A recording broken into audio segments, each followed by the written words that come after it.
안녕하십니까? 인생의 깊은 울림을 전하는 지식 채널입니다. 오늘 이야기에 귀 기울여 주시기 전 잠시 부탁의 말씀을 드립니다. 만약 오늘 저희가 나누는 이야기가 여러분의 마음에 와닿거나 혹은 주변에 이와 같은 고민을 하고 계신 분이 떠오른다면 이 영상을 공유해 주십시오. 여러분의 작은 나눔이 누군가에게는 큰 위로와 지혜가 될 수 있습니다. 또한 구독과 좋아요를 통해 저희 채널을 응원해 주신다면 저희는 더 깊이 있고 의미 있는 이야기로 보답하겠습니다. 여러분의 모든 걸음과 선택 위에 늘 평안과 지혜가 함께하기를 기도합니다. 자, 그럼 오늘의 이야기를 시작하겠습니다. 여러분에게 고향은 어떤 의미입니까? 눈을 감으면 떠오르는 흙냄새, 어린 시절 친구들의 웃음소리, 그리고 어머니의 된장찌개 냄새가 아닐까요? 하지만 만약 수십 년의 세월이 흐른 뒤 돌아온 고향이 더 이상 내가 알던 그곳이 아니라면 우리는 어디에 마음을 두어야 할까요? 오늘 우리는 이 질문의 한가운데에 서 있는 사람들의 이야기를 하려고 합니다. 1960년대와 70년대, 가난했지만 희망을 찾아 태평양을 건넜던 세대. 아메리칸 드림을 품고 낯선 땅에 뿌리내려 땀과 눈물로 자녀를 키워내고 마침내 은퇴라는 인생의 황혼역에 선 우리의 1세대 교포들에 대한 이야기입니다. 그들 앞에는 평생을 따라다닌 질문이 다시 놓여 있습니다. 나는 어디에서 마지막 눈을 감을 것인가? 74세 문갑수 어르신. 젊은 시절 경기도 시골에서 흙냄새 맡으며 농사를 짓던 그는 누나의 권유로 27의 미국 땅을 밟았습니다. 영어 한마디 못하던 청년은 낯선 땅에서 세탁소 일을 시작했습니다. 밤낮 없이 일했고 마침내 작은 건물을 하나 살 만큼 자리를 잡았습니다. 아내와 함께 아이 셋을 훌륭히 키워냈고 그들에게 집 한 채씩 물려줄 수 있게 되었습니다. 그렇게 평생의 과업을 마쳤다고 생각한 순간 문득 고민이 찾아왔습니다. 평생을 미국에서 살았지만 마음 한구석에는 늘 고향이 있었습니다. 그래도 죽을 땐 고향 땅에서 눈을 감고 싶다, 이 말이 입버릇처럼 맴돌았습니다. 결국 몇 년 전 그는 아내와 함께 서울 근교분당에 작은 아파트를 얻어 꿈에 그리던 귀국을 했습니다. 어린 시절 함께 자랐던 친구들, 사촌들과 다시 만나 웃고 떠들 수 있을 거라 기대했습니다. 하지만 현실은 냉혹했습니다. 친구들은 이미 각자의 삶에 바빴고 수십 년의 세월은 그와 친구들 사이에 보이지 않는 벽을 만들어 놓았습니다. 문갑수 씨는 그저 미국에서 온 조금 이상한 어르신일 뿐이었습니다. 한국의 물가는 생각보다 훨씬 비쌌고 병원에 갈 때마다 건강보험 적용 안 되시는 거 아시죠? 라는 말이 예리한 바늘처럼 가슴을 찔렀습니다. 한 달이 5달이 되고 결국 아내는 말없이 미국행 비행기 표를 예매했습니다. 당신은 여기서 더 지내다 오세요. 아내의 쓸쓸한 뒷모습을 보며 문갑수 씨는 깨달았습니다. 고향은 더 이상 그의 자리가 아니라는 것을. 문갑수 씨의 이야기는 특별하지 않습니다. 오히려 너무나 흔한 수많은 1세대 교포들이 은퇴라는 문턱 앞에서 겪는 깊은 고뇌입니다. 나는 어디서 죽어야 하는가? 어디서 마지막 시간을 보내야 덜 후회할까? 그리운 고향이냐? 아니면 익숙한 타향이냐? 이 질문 앞에서 수년째 답을 찾지 못하고 있는 이들의 목소리에 귀 기울여 보겠습니다. 첫 번째 이야기는 박문혜 씨의 이야기입니다. 올해 69, 로스앤젤레스에서 35년을 살았습니다. 남편과 함께 세탁소를 운영하며 아이 셋을 키워냈습니다. 10년 전 남편은 심장병으로 먼저 세상을 떠났고 다 자란 아이들은 각자 가정을 꾸려 샌디에이고와 시애틀에 살고 있습니다. 은퇴 후 문희 씨의 아침은 텅 빈 집에서 말없이 TV를 켜는 것으로 시작되었습니다. 그렇게 몇 달이 흐르던 어느 날 거울에 비친 자신의 눈이 너무나 공허해 보였습니다. 내가 이러려고 그 모진 세월을 버텨왔나 왈칵 서러움이 밀려왔습니다.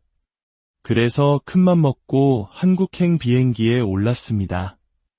이모가 사는 안산에 머물며 노인복지센터에도 등록했습니다. 처음에는 모든 것이 좋았습니다. 입에 착 감기는 반찬들, 구수한 사투리, 사람 사는 냄새, 그리웠던 모든 것이 그곳에 있었습니다. 하지만 시간이 흐르자 미묘한 균열이 생기기 시작했습니다. 동네 어르신들과의 대화는 겉돌았고 오히려 미국 물먹은 사람이라며 은근히 거리를 두는 시선이 느껴졌습니다. 병원에서는 외국 국적이라는 것을 확인하자마자 기계적으로 비용은 전액 본인 부담입니다. 라는 말이 따라붙었습니다. 결국 1년을 채우지 못하고 문희 씨는 다시 라로 돌아왔습니다. 지금은 한인타운의 시니어 아파트에서 혼자 살고 있습니다. 그녀는 씁쓸하게 웃으며 말합니다. 사람 마음이 참 웃겨요. 거기선 여기가 그립고 여기 오니 그곳이 낯설고. 두 번째는 정찬호 씨의 이야기입니다. 1995년생. 그는 시카고 외곽에서 40년 넘게 살았습니다. 대형마트 물류창고에서 묵묵히 일했고 아내는 한인교회에서 교사로 봉사했습니다.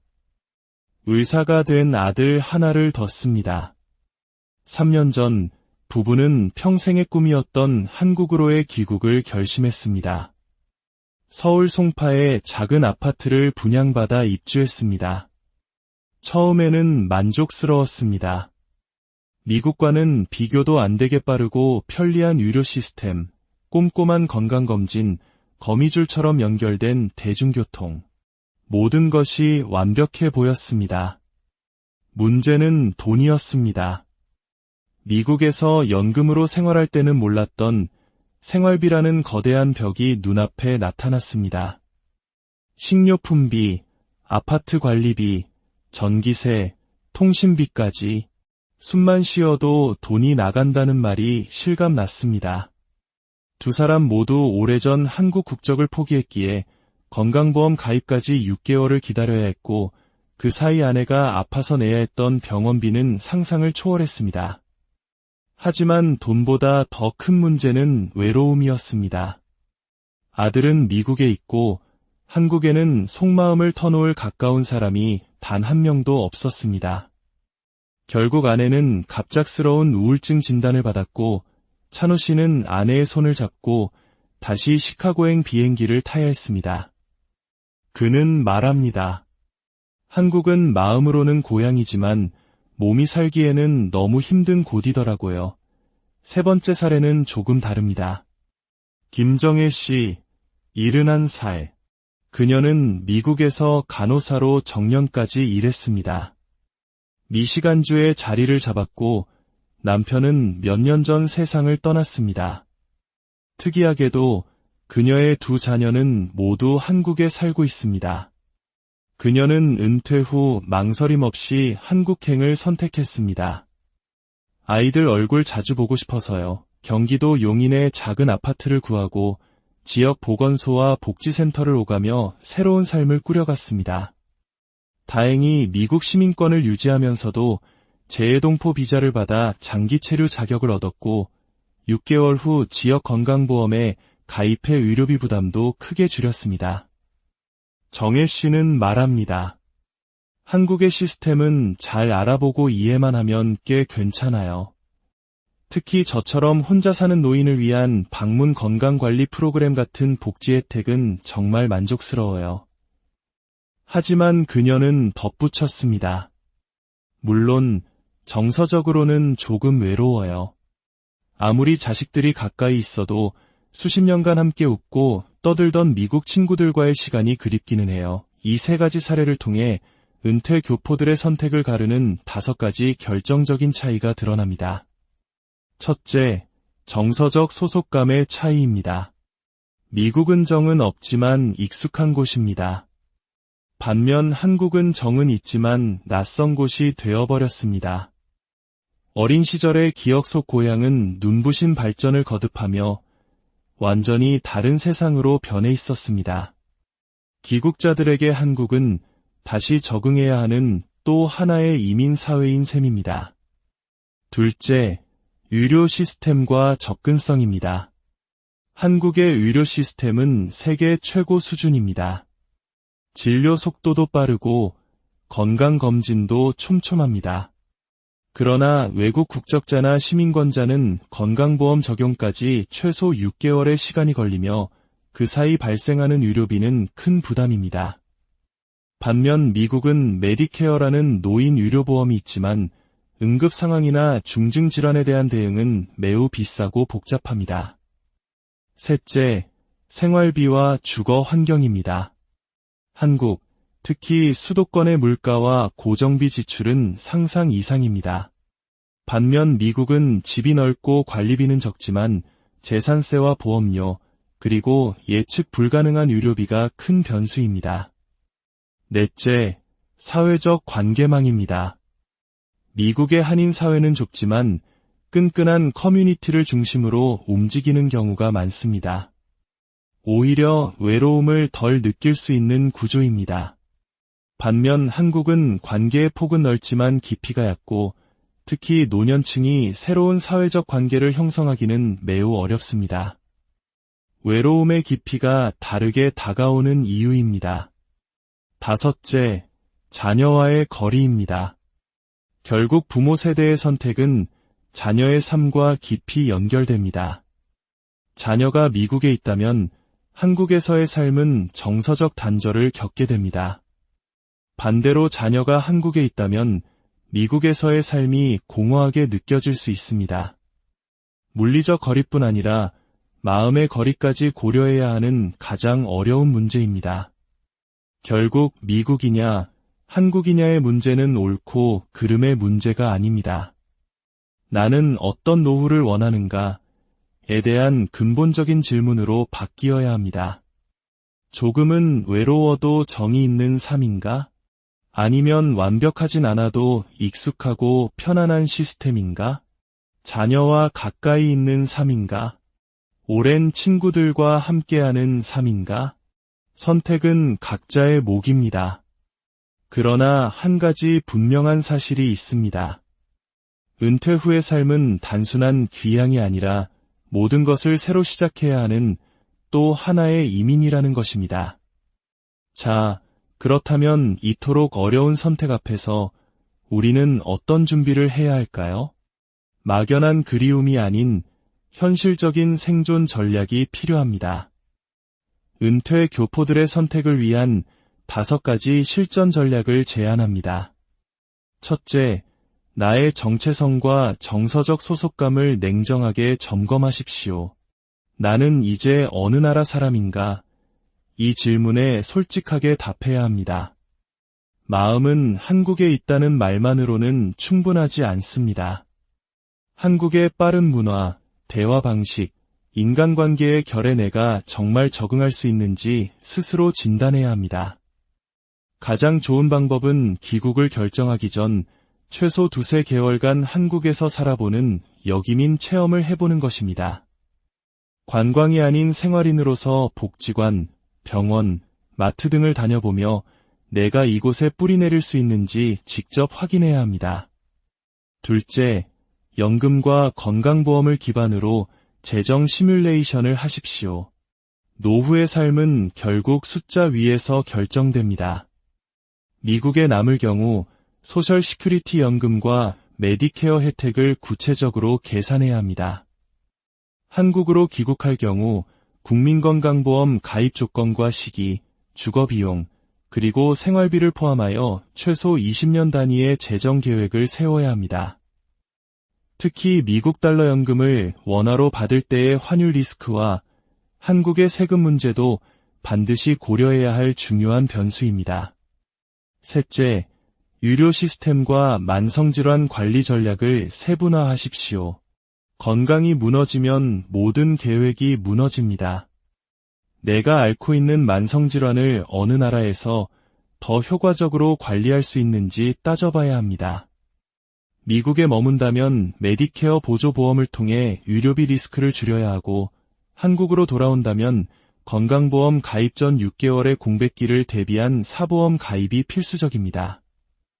또한 기존의 치료 기록을 어떻게 새로운 나라의 의료 시스템과 연결할 것인지도 미리 준비해야 합니다. 넷째, 법적 체류 자격, 세금, 상속 문제를 선행적으로 이해하십시오. 마음만 먹는다고 돌아갈 수 있는 것이 아닙니다. 미국 시민권자의 경우 한국에 장기 체류하기 위한 F-4 비자 발급 조건을 확인해야 합니다. 또한 미국과 한국 양국의 자산을 보유할 경우 두 나라의 국세청에 각각 어떻게 신고해야 하는지, 상속이나 증여 시 어떤 세법이 적용되는지 반드시 국제세무 전문가와 상담해야 합니다. 세금은 나중에 해결하기 어려운 미리 피해가야 할 암초와도 같습니다. 다섯째, 어느 한쪽을 선택하기 어렵다면 중간지대 전략을 고려하십시오. 미국도 한국도 온전히 편하지 않다면 철새처럼 양국을 오가는 병행 체류 전략이 존재합니다. 예를 들어 날씨가 좋은 6개월은 미국에서 연금과 의료 혜택을 받고 나머지 6개월은 한국에서 가족, 친구들과 정서적 유대를 나누는 방식입니다. 물론 이중생활비나 비자 문제 등 단점도 있지만 리스크를 분산하고 각 나라의 장점만을 취할 수 있는 가장 지혜로운 선택이 될 수도 있습니다. 결론적으로 미국이냐 한국이냐는 질문은 단순한 이분법적 선택이 아닙니다. 그것은 결국 어떤 삶을 원하는가, 그리고 무엇을 감내할 수 있는가에 대한 자기 고백입니다. 감정은 결정의 시작점일 뿐, 냉정한 전략과 숫자가 뒷받침되지 않으면 그 결정은 후회로 남을 수 있습니다. 당신의 노후는 단순한 여행이 아니라 당신의 생존과 자존이 걸린 마지막 프로젝트입니다. 이 세상 누구보다 스스로를 잘 아는 당신이 가장 현실적이고 후회 없는 선택을 하시기를 바랍니다. 당신은 지금 어디로 향하고 있습니까? 마음의 고향을 좇고 있습니까? 아니면 익숙한 길 위에서 마지막 계절을 기다리고 있습니까? 이 방송을 듣는 모든 분들이 어떤 선택을 하든 그 길이 후회 없는 삶으로 이어지기를 진심으로 응원합니다.